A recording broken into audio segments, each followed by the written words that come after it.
یقیناً P D M کے لوگ جانتے ہیں کہ اس حمام میں تمام ننگے ہیں، اور تمام کی جب کرپشن سامنے آئے گی، عمران خان صاحب نے تو خرید کر بیچا کہ ایسے ہمارے جو حکومتی عہدیداران ہیں جنہوں کو تو شاید خریدنے کی بھی نوبت نہیں ملی ہوگی، جنہوں نے تو اس کی 5 یا 10% پے کر کے لیے ہوں گے، لیکن انشاءاللہ اللہ پاک کا نظام ہے، نظام قدرت ہے، اور چھڑی تو چلے گی۔ وہ ایک شعر بھی ہے شاعر کا، کتاب کب تک رہے گی سادہ، کبھی تو آغاز باب ہوگا،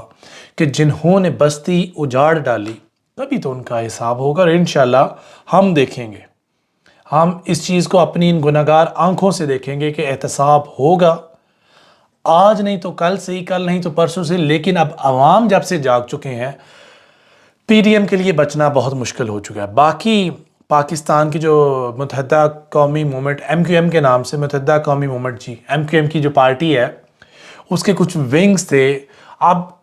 خوف عمران خان اس حد تک بڑھ چکا ہے، خوف عمران خان اس طرح کی شدت اختیار کر چکا ہے کہ اس سے ڈرتے ہوئے قاتلوں، لٹیروں، کرپٹ لوگوں سے، جنہوں نے ہزاروں کے حساب سے لوگوں سے بھتے وصول کیے، ہزاروں درجنوں لاکھوں لوگوں سے انہوں نے بھتا لیا،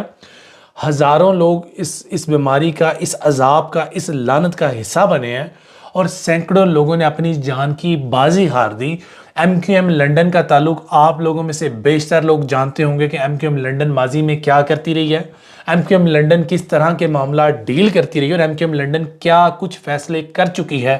کتنے لوگوں کے قتل، کتنے لوگوں کی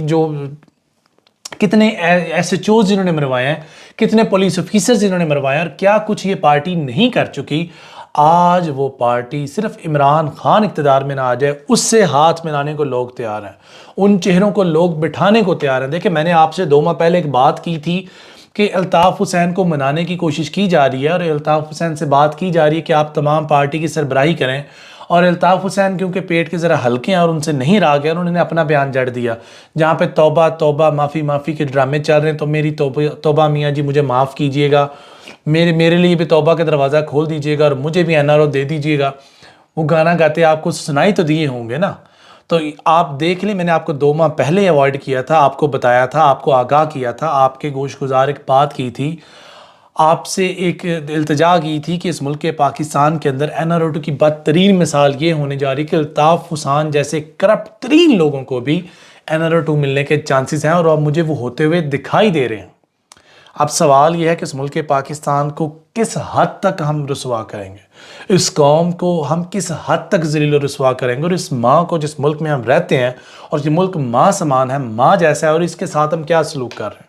سوتیلوں سے بھی بدتر سلوک کیا جا رہا ہے۔ باقی الیکشن کمیشن کا الیکشن ملتوی کروانے کا فیصلہ کالعدم قرار دیا گیا ہے۔ اسلام آباد ہائی کورٹ نے اسلام آباد کی 108 یونین کونسلز میں بلدیاتی انتخابات کل ہی کروانے کا حکم دے دیا۔ جناب، یہاں پر سوال ہے کریڈیبلٹی کا، یہاں پر سوال ہے بہت بڑا۔ اب سوال کیا ہے؟ سوال صرف اتنا ہے، اگر تو رات 12 بجے عدالتیں کھلیں گی تو آپ سمجھ جائیے گا کہ کچھ بھی نیوٹرل نہیں۔ ہمارے طاقتور لوگ اب بھی سیاست میں موجود ہیں، اور سیاست کو اپنی مرضی سے چلا رہے ہیں، اور اگر الیکشن کمیشن آف پاکستان کل الیکشن کروانے پر مجبور ہوتا ہے، اور کل الیکشن کی تیاریاں شروع کرتا ہے ایٹ لیسٹ، تو پھر آپ سمجھ جائیے گا کہ حالات بہتری کی جانب چل رہے ہیں۔ اور اگر آپ عمران خان صاحب کو نااہل کرنے کی کوشش کر رہے ہیں، جو آج ایک ہیئرنگ تھی عمران خان صاحب کی وہ جسٹس زیبا کے معاملے میں، تو اس کا آؤٹ کم، اگر عمران خان کو آپ لوگ اریسٹ کرنے کی کوشش کرتے ہیں یا اس کو نااہل کرنے کی کوشش کرتے ہیں، تو یہ 101 یونین میں سے آپ 1 یونین بھی نہیں جیت پائیں گے۔ یہ آج آپ کو میں وائٹ پیپر پر لکھ کر دینے کو تیار ہوں۔ جو فضا چلے گی اور جو ہوا چلے گی، وہ پی ڈی ایم کی حکومت کسی صورت سسٹین نہیں کر پائے گی۔ یہ بات آپ پلے باندھ لیجئے۔ باقی خوش رہیے، آباد رہیے۔ باقی عمران خان صاحب والا ٹاپک کافی لمبا ہو جائے گا،